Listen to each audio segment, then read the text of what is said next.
Welcome back. Bulletin کے آغاز میں خبر دیں گے آپ کو، بنو میں خوارج کے خلاف پاک فوج اور پولیس کا مشترکہ آپریشن کامیابی سے مکمل کر لیا گیا۔ ہوید میں آپریشن خفیہ معلومات اور انٹیلیجنس رپورٹس کی بنیاد پر کیا گیا۔ پاک فوج اور پولیس نے سرچ آپریشن میں کئی مشتبہ افراد کو حراست میں لیا۔ مزید تفصیلات جانتے ہیں لئیق الرحمان سے، اپڈیٹ کیجیے لئیق۔ جی شائستہ، یہ آپریشن خفیہ معلومات اور انٹیلیجنس رپورٹس کی بنیاد پر کیا گیا، جس کا مقصد علاقے کو دہشت گردی کے ناصور سے پاک کرنا اور امن و امان کو یقینی بنانا تھا۔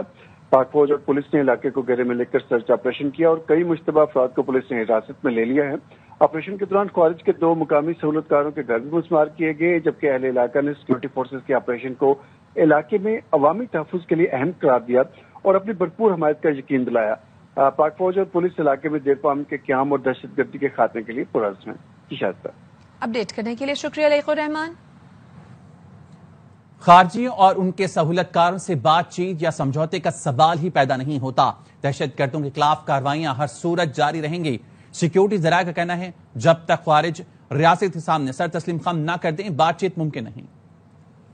قبائل اور خارجیوں میں بات چیت پر ابہام پیدا کرنے کی کوشش۔ سیکیورٹی ذرائع کا کہنا ہے زمینی حقائق کے مطابق خارجی آبادی کے درمیان رہ کر دہشت گردانہ کارروائیوں میں ملوث ہے۔ خیبر پختونخوا حکومت اور سیکیورٹی حکام نے قبائل کے سامنے 3 نکات رکھے۔ پہلا، ان خارجیوں کو جن کی زیادہ تعداد افغانوں پر مشتمل ہے ان کو باہر نکالیں۔ دوسرا، اگر قبائل خارجیوں کو خود نہیں نکال سکتے تو 1 یا 2 دن کے لیے علاقہ خالی کر دیں تاکہ سیکیورٹی فورسز ان خارجیوں کو ان کے انجام تک پہنچا سکے۔ تیسرے نقطے میں کہا گیا کہ پہلے 2 نکات پر کام نہیں کیے جا سکتے تو کولیٹرل ڈیمیج سے بچا جائے۔ خارجی زیادہ تر آپ کو پتا افغانی ہے اور یہ جانے کو تیار نہیں ہے اور یہاں پہ یہ دہشت گردی بھی کرتے ہیں، پتہ خوری بھی کرتے ہیں، ہمارے ماحول کو بھی خراب کیا ہوا ہے، ان کے کنیکشن ہے یہاں پہ، تو اس کا مطلب یہ تو نہیں ہے کہ پاکستان کی سیکیورٹی کو ہم انڈرمائن کر سکتے ہیں۔ سیکیورٹی ذرائع کا کہنا ہے دہشت گردوں کے خلاف کارروائی ہر صورت جاری رہے گی۔ خارجیوں اور سہولت کاروں کے ساتھ حکومتی سطح پر بات چیت کا سوال ہی پیدا نہیں ہوتا۔ مذاکرات اس وقت تک ممکن نہیں جب تک وہ ریاست کے سامنے مکمل سر تسلیم خم نہ کرتے۔ قبائلی جرگہ ایک منطقی قدم ہے تاکہ کارروائی سے پہلے عوامی تحفظ کو یقینی بنایا جا سکے۔ اسلام، ریاست یا عوام کی اقدار خارجیوں سے سمجھوتے کی اجازت نہیں دیتی۔ کسی بھی طرح کی مسلح کارروائی کا اختیار صرف ریاست کے پاس ہے۔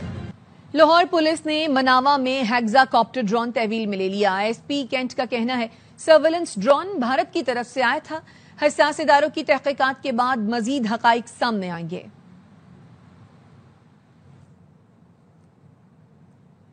قومی اسمبلی اجلاس میں مارکہ حق کے بعد فضائی حدود کی بندش سے نقصانات کی تفصیلات پیش کر دی گئیں۔ وفاقی وزیر خواجہ آصف نے بتایا تمام بھارتی طیاروں کی پاکستانی فضائی حدود کے استعمال پر پابندی لگائی گئی۔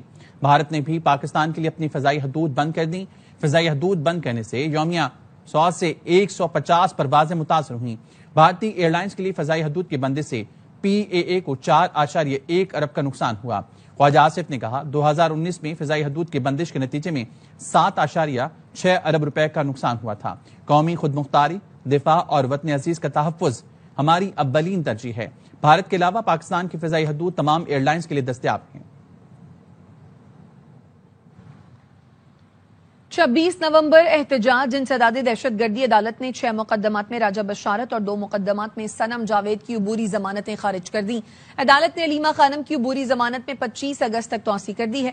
عدالت نے صنم جاوید اور راجہ بشارت کی طبی بنیادوں پر استثناء کی درخواست مسترد کی۔ عدالت نے کہا 8 ماہ سے ملزمان کی عبوری ضمانتوں کے باعث مقدمات التوا میں ہیں، تفتیش مکمل نہیں ہو رہی، نہ چالان داخل ہو رہا ہے۔ پروسیکیوٹر نے کہا ملزمان جان بوجھ کر مقدمات کے ٹرائل میں تاخیر کر رہے ہیں۔ 8 ماہ ہو گئے، ملزمہ صنم جاوید عدالت پیش ہی نہیں ہو رہی ہے۔ پی ٹی آئی کو بڑا جھٹکا، قومی اسمبلی میں اپوزیشن لیڈر، پارلیمانی لیڈر اور ڈپٹی پارلیمانی لیڈر کے عہدے خالی ہو گئے۔ نوٹیفیکیشن جاری کر دیا گیا۔ اپوزیشن لیڈر کا عہدہ عمر ایوب کی نااہلی کے بعد خالی ہوا۔ اسپیکر قومی اسمبلی جلد نئے قائد حزب اختلاف کے لیے نام طلب کریں گے۔ اس سے قبل اسپیکر قومی اسمبلی ایاز صادق نے 8 نااہل اراکین کے نام ایوان میں بتائے۔ نااہل قرار دیے گئے اراکین میں جمشید دستی، احمد چٹا، عبداللطیف، عمر ایوب، حیدر علی، حامد رضا، رائے حسن نواز اور زرتاج گل شامل ہیں۔ Members have been disqualified from being members of the National Assembly under Article 63 of the Constitution of the Islamic Republic of Pakistan by the Election Commission of Pakistan on 16 July, 28 July, 29 July, 9 July and 5th August respectively. Jamshed Ahmed Dasti, Muhammad Ahmed Chattha, Abdul Latif, Umar Ayub, Rai Haider Ali Kharal, Saib Hamid Raza, Rai Hassan Nawaz, Zartan.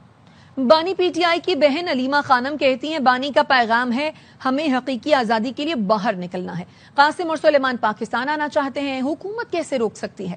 ایک سوال کے جواب میں کہا قاسم اور سلیمان انہی کے پاس جائیں گے نا جن کی یہ بات سنتے ہیں. عمران خان کے پیغام میں تھا کہ 5 کے بعد اب اگلی تاریخ 14 ہوئی. انہوں نے نہیں کہا مجھے آزاد کرو, انہوں نے کہا اپنے آپ کو آزاد کرو, حقیقی آزادی کے لیے کھڑے ہونا ہے. سلیمان اور قاسم کے پاس نائکوپ ہے لیکن ان کے پاس اس کی کارڈ نہیں ہے. انہوں نے اپنے برٹش پاسپورٹ پہ پاکستان ایمبیسی میں ویزے کے لیے اپلائی کر دیا. تو آپ کا خیال ہے کہ جب وہ حسن اور حسین وہ نائکوپ پہ آتے ہیں یا برٹش پاسپورٹ پہ آتے ہیں, وہ کسی پہ بھی آ سکتے ہیں, ان کی مرضی ہے. سلیمان اور قاسم اگر پاکستان آنا چاہتے ہیں, پاکستان حکومت کیسے روک سکتی ہے؟ طلال چودھری صاحب آپ آ کے بتائیں کہ کیا وجہ ہے کہ بچوں کو ویزا نہیں مل رہا. کسی نے پوچھا جی آپ امریکہ جا کے بھائی آپ کی پوری حکومت جا کے امریکہ بیٹھ جائے, آپ کے لیڈر جا کے لنڈن سے ان سے سفارش لے کر آنی ہے. قاسم اور سلیمان انہی لوگوں کو ہی کہیں گے نا جن کی یہ لوگ مانتے ہیں. شیر افضل مروت نے پی ٹی آئی کی موجودہ قیادت کو نالائق قرار دے دیا. کہا گزشتہ 1 سال سے پارٹی کو ایک بھی کامیابی نہیں ملی, پارٹی تیزی سے زوال پذیر ہو رہی ہے. میں تو چارجشیٹ نہیں کر رہا ہوں, میں تو کوتاہیاں اور نکمے پن کی نشاندہی کرتا ہوں. گزشتہ 1.5 سال سے پارٹی کی ایک بھی کامیابی نہیں ہے. صرف بیانات تک لیڈرشپ جو ہے محدود ہے. پارٹی سکڑتی جا رہی ہے. پارٹی فی الوقت پاکستان کی سب سے پاپولر پارٹی ہے اور عمران خان پاپولر ترین لیڈر بن چکا ہے, لیکن اس کا فائدہ ہم نہ اٹھا سکے, اپنے لیڈر تک کو نہ چھڑا سکے. یہ ساری ناکامی جو ہے ان غلط فیصلوں کی وجہ سے ہے جو بدنیتی پر مبنی ہے. بڑی تیزی سے ہم زوال پذیر ہوتے جا رہے ہیں. لیڈرشپ نالائق ہے. جب تک نان پولیٹیکل ایکٹر کو ان کے رول سے علیحدہ نہیں کیا جاتا, پارٹی کا ریوائول ہو نہیں آ رہا ہے. سابق وفاقی وزیر فواد چوہدری کہتے ہیں پی ٹی آئی کارکنان ایک ظالم حکومت اور نالائق اپوزیشن قیادت کے درمیان پس رہے ہیں. سارے معاملے میں عدالتی نظام کو بہت نقصان پہنچا. حکومت اور ایک بہت ہی نالائق اپوزیشن تحریک انصاف کی جو لیڈرشپ ہے اس کے تمام کارکن جو ہے وہ پس رہا ہے. وہ اپنا ظلم کم نہیں کر رہے, یہ اپنے نالائکی کام نہیں کر رہے. عدالتی نظام کو بہت نقصان پہنچا ہے سارے معاملے میں. تحریک انصاف کے کارکنوں کو ایک ایسی صورتحال کا سامنا ہے جس میں ان کی لیڈرشپ ان کے ساتھ نہیں کھڑی. نہ ان سے سیاست ہو رہی ہے, نہ ان سے وکالت ہو رہی ہے, نہ ان سے کوئی الائنس بن پایا, نہ ان سے کوئی انٹرنیشنل پریشر جڑ پایا. پاکستان کی سیاست اس وقت بڑی جامد ہے. حکومت کو عقل ہوتی تو یہ وہ وقت تھا کہ جس میں پولیٹیکل ٹمپریچر نیچے لایا جاتا. جب بھی حکومت زور زبردستی سے روکے گی احتجاج کی کال کو, وہ کامیابی تصور ہوگی. قومی اسمبلی اجلاس میں کورم کی نشاندہی پر پیپلز پارٹی کی جانب سے برہمی کا اظہار کیا گیا. پیپلز پارٹی ذرائع کا کہنا ہے پی ٹی آئی اور نون لیگ نے ایوان میں میچ فکسنگ کر رکھی ہے. حکومت کی مرضی سے پی ٹی آئی ایوان میں رد عمل دیتی ہے. پی ٹی آئی نے نون لیگ کی مشاورت سے کورم کی نشاندہی کی. حکومتی بینچز سے پی ٹی آئی کو کورم کی نشاندہی کی ہدایت ملی. وقفہ سوالات پر محسن نقوی اور طلال چودھری ایوان میں نہیں تھے. بیشتر ایشوز وزارت داخلہ سے متعلق ہیں. حکومتی اراکین وقفہ سوالات ٹالنا چاہ رہے ہیں. آگے بڑھیں اور آپ کو بتائیں نون لیگ کے صدر نواز شریف سے وزیر دفاع خواجہ آصف کی ملاقات میں باہمی دلچسپی کے امور اور ملک کی مجموعی سیاسی صورتحال پر تبادلہ خیال کیا گیا. نواز شریف نے کہا خواجہ آصف میرے بہترین دوست اور مشکل کے ساتھی ہیں. دونوں نے مشکل اور آسان وقت ایک ساتھ کاٹا. نون لیگ سیاسی جماعت ہے اور اس میں سیاسی ورکر کی سب سے زیادہ اہمیت ہے. خواجہ آصف نے کہا پاکستان جب بھی مشکلات کا شکار ہوا تو نواز شریف کی سیاسی بصیرت نے سہارا دیا. کل بھی ملک کو ڈیفالٹ سے نکالنے کے لیے قربانیاں دیں.